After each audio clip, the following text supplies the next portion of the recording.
Good evening everyone. तो हमने पिछले लेक्चर में देखा था कि रोस्टर फॉर्म को हमने टेबुलर फॉर्म में बनाया था, मतलब कि हमारे जितने भी सेट के एलिमेंट थे वो करली ब्रैकेट्स के अंदर इनक्लोज थे, separated by coma.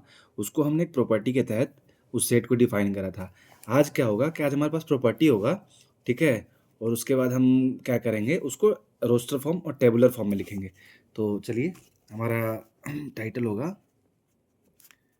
Right the following in roster form. ठीक है, सबसे पहला सवाल है हमारे पास, a is equal to A B such that 2a square plus 3b square is equal to 35 A B belong to z। अब मैं आपको सबसे पहले बताता हूँ इसका ब्रेकडाउन करता हूँ, सवाल तो अपन करेंगे ही। ठीक है, मैंने बताया था आपको सेट हमेशा एक कैपिटल लेटर से रिप्रेजेंट होगा, उसके एलिमेंट स्मॉल लेटर से।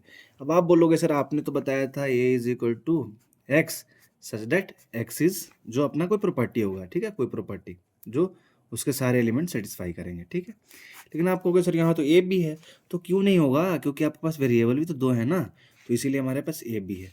और यहाँ क्या कह रहा है, A B belongs to Z. मैंने आपको बताया था जेड क्या होता है, इंटीजर होता है। ठीक है, इंटीजर को आई से भी अपन रिप्रेजेंट कर देते हैं। चलिए अब बताता हूँ, देखो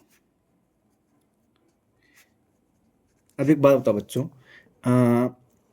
इंटीजर है तो आप कहोगे सर इंटीजर क्या है, +1 भी है -1 भी है, +2 भी है -2 है।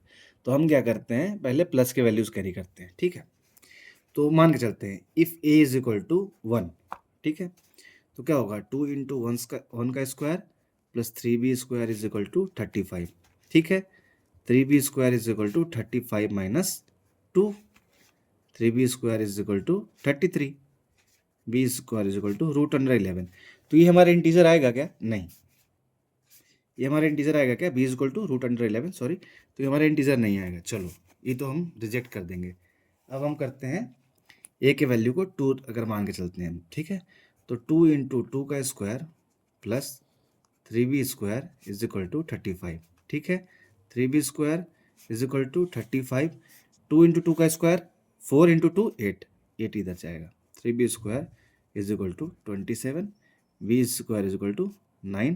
तो हम क्या लिखेंगे, b इज इक्वल टू +-3। ठीक है, बढ़िया। तो हमें यहाँ से तो एक चीज़ मिल गया, a की वैल्यू 2 होगा तो b का वैल्यू +-3 होगा, तो हम लिख सकते हैं 2 - 3 और 2 + 3। ठीक है, ये हमें दो वैल्यू मिल गए।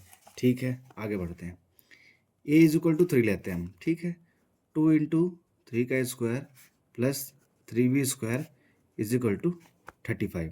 ठीक है, 2 into 9 plus 3b square is equal to 15, 3b square is equal to 35 minus 18, 17, b square is equal to 17/3।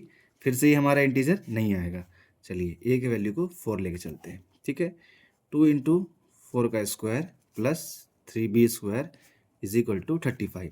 ठीक है, 2 into 16 plus 3b square is equal to 35। ठीक है, 3b square is equal to 35 minus 32, b square is equal to 3/3 1, b is equal to +-1।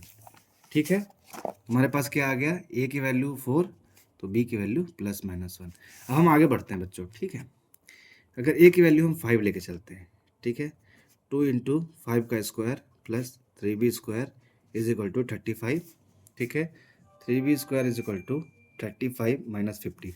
ये तो हो नहीं सकता ना, क्योंकि ये तो माइनस में आ गया, और हमने पढ़ रखा है बचपन से कि square of a number can't be negative. तो इसका मतलब हम a की वैल्यू >4 इतना ले सकते हैं, a की वैल्यू हमेशा हमारी 5 से कम होगी। ठीक है, अब आप बोलोगे कि सर ये तो ठीक है, आपने पॉजिटिव ले लिया, अब नेगेटिव। तो बच्चों एक बात बताओ अगर +1 का स्क्वायर 1 है तो -1 का भी तो स्क्वायर 1 ही होगा ना, तो यहाँ तो स्क्वायर है, तो आप +1 ले लो चाहे -1 ले लो। ठीक है, तो हमारे पास, अब बताओ हमारे पास क्या क्या कॉम्बिनेशन आ गया, अगर हमें लिखना होगा तो पहले लिखेंगे करली ब्रैकेट। अब देखो हमारे पास सबसे पहले आ गया है, एक आ गया हमारे पास 2 3 2 -3, सबसे पहले ये आ गया हमारे पास। ठीक है, बहुत बढ़िया। ठीक है। फिर आ गया 4 + 1 4 -1। अब मैंने आपको बताया कि जैसे हमने पॉजिटिव इंटीजर की तरफ गए, सिमिलरली हमें नेगेटिव इंटीजर की तरफ भी जाना है। तो क्या हो जाएगा हमारा -2 3 -2 -3, सिमिलरली -4 -1 और -4 + 1। ठीक है, तो ये हमारे हो गए एलिमेंट्स ऑफ सेट ए। ठीक है, होप करता हूँ कि लेक्चर आपको पसंद आया होगा। ऐसे ही लेक्चर देखने के लिए इस चैनल को सब्सक्राइब कर दो, वीडियो को लाइक कर दो। Thank you.